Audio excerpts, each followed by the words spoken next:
Sir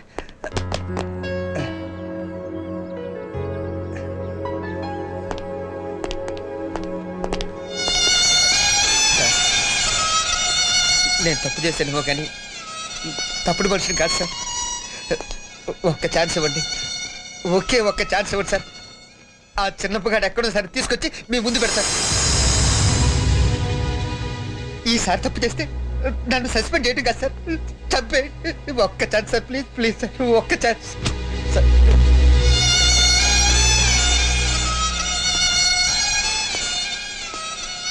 Shivaji,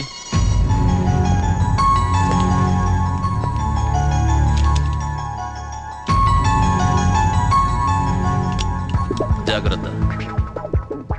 thank you sir.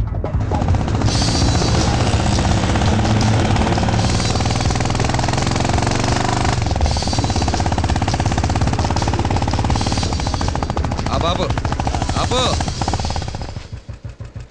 ఈ route ఏంటి? నిన్ను కిడ్నాప్ చేయడానికి. లేకపోతే ఏంటి, ఈ రూట్ లో వెళ్తే ఎస్పీకి దొరకకుండా సేఫ్ గా వెళ్ళిపోవచ్చు. నీ సేఫ్టీకే. నమ్మచ్చా? 100%. మరి ఇదేంటి? ఇది కూడా నీ సేఫ్టీకే. నా సేఫ్టీ గురించి అయితే నీ దగ్గర ఎందుకు? నా దగ్గర ఉంచుకుంటాను. ఉంచుకో. ఇప్పుడు నాకు నచ్చావు. సర్లే ఎక్కు. పద.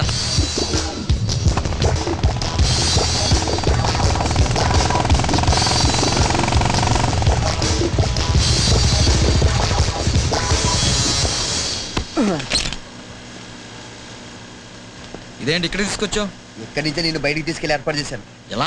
ఎలా ఉంది? ట్రక్లో ఉన్నాయి కదా, ఈ ట్రక్లో నేను ఊరు బయట దండించేస్తే లైన్ క్లియర్. అయితే ఈలోగా మంచి ఫిగర్ ఉంటే చూడు, టైం పాస్. విషయం ఉంది నీ దగ్గర.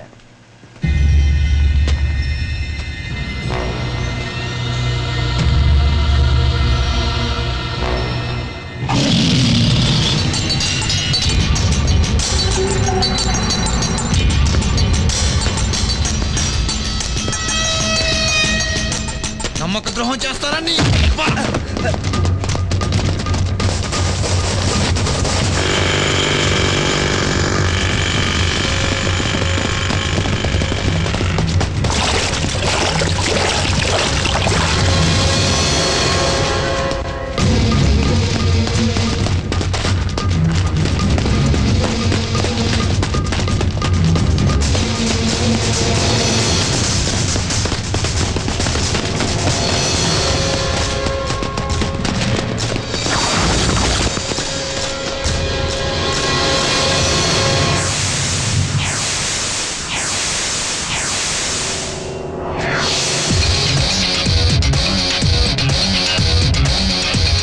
కాల్చు.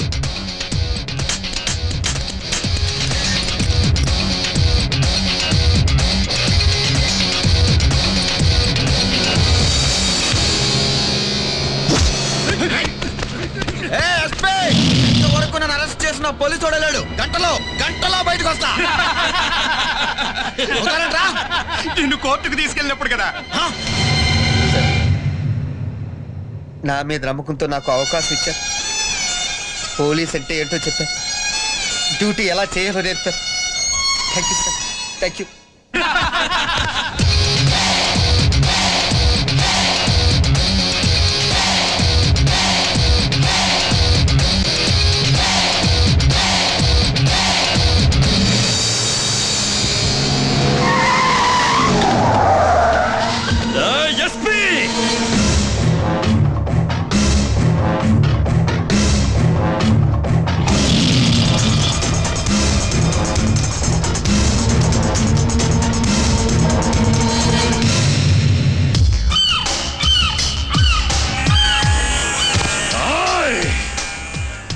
చాలా ఖరీదైన తప్పు చేసినావు.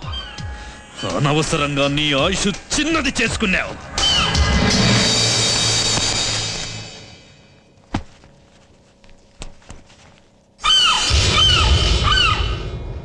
ఎస్పీ, ఎక్కడ నా కొడుకు? నా కొడుకు అంటున్నావు. నన్నేదో వాడి కాపలా వేసినట్టు వచ్చి అడుగుతున్నావు. ఎస్పీ, నా కొడుకును నా కొడుకే తీసుకొచ్చి నీ కప్ప చెప్పాడన్న విషయం నాకు తెలుసు.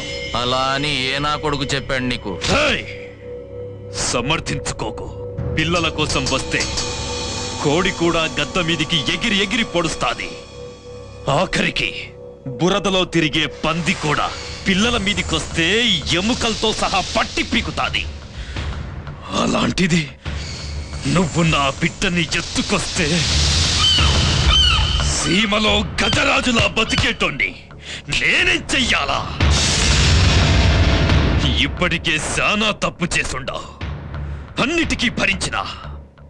కానీ వాడు నాకు 18 ఏళ్లకు పుట్టిన ఒక్కగానొక్క వారసుడు. వాడి జోలికొచ్చినావో నిన్ను వదిలే సమస్య లేదు. నా కొడుకు ఏడుండాడో చెప్పు. చెప్పు చెప్పు అంటే చెప్పులు తీసి చేతిలో పెట్టడానికి ఇదేం బాటా షోరూమ్ కాదు, పోలీస్ స్టేషన్. ఇక్కడ ఓన్లీ షూస్, పోలీస్ షూస్ ఇవ్వడానికి కాదు, అడ్డమైన నా కొడుకుల్ని కిందేసి తొక్కడానికి. నేనొక్కసారి లేదు అన్నానంటే ఉన్నది ఇక లేనట్టే, ఉంది అన్నానంటే లేకపోయినా ఉన్నట్టే. ఎక్కువ ఎగరకు. నాకు ఎగిరే వాళ్ళని కాల్చడం అన్నా పేల్చడం అన్నా చాలా సరదా. ఎస్పీ, నడుముకున్న బెల్ట్కి తుపాకీ వేలాడుతుంది కదా అని ఎవరినైనా కాల్చొచ్చు అనుకుంటున్నావేమో. నీకు నేనేంటో చూపిస్తా. గంటలో నా కొడుకుని విడిపిస్తా. నిమిషాల్లో నీ ఆఫీసులోనే నిన్ను వాడి చేత మర్డర్ చేయిస్తా. ఏ పోలీసోడు అడ్డొస్తాడో చూస్తా.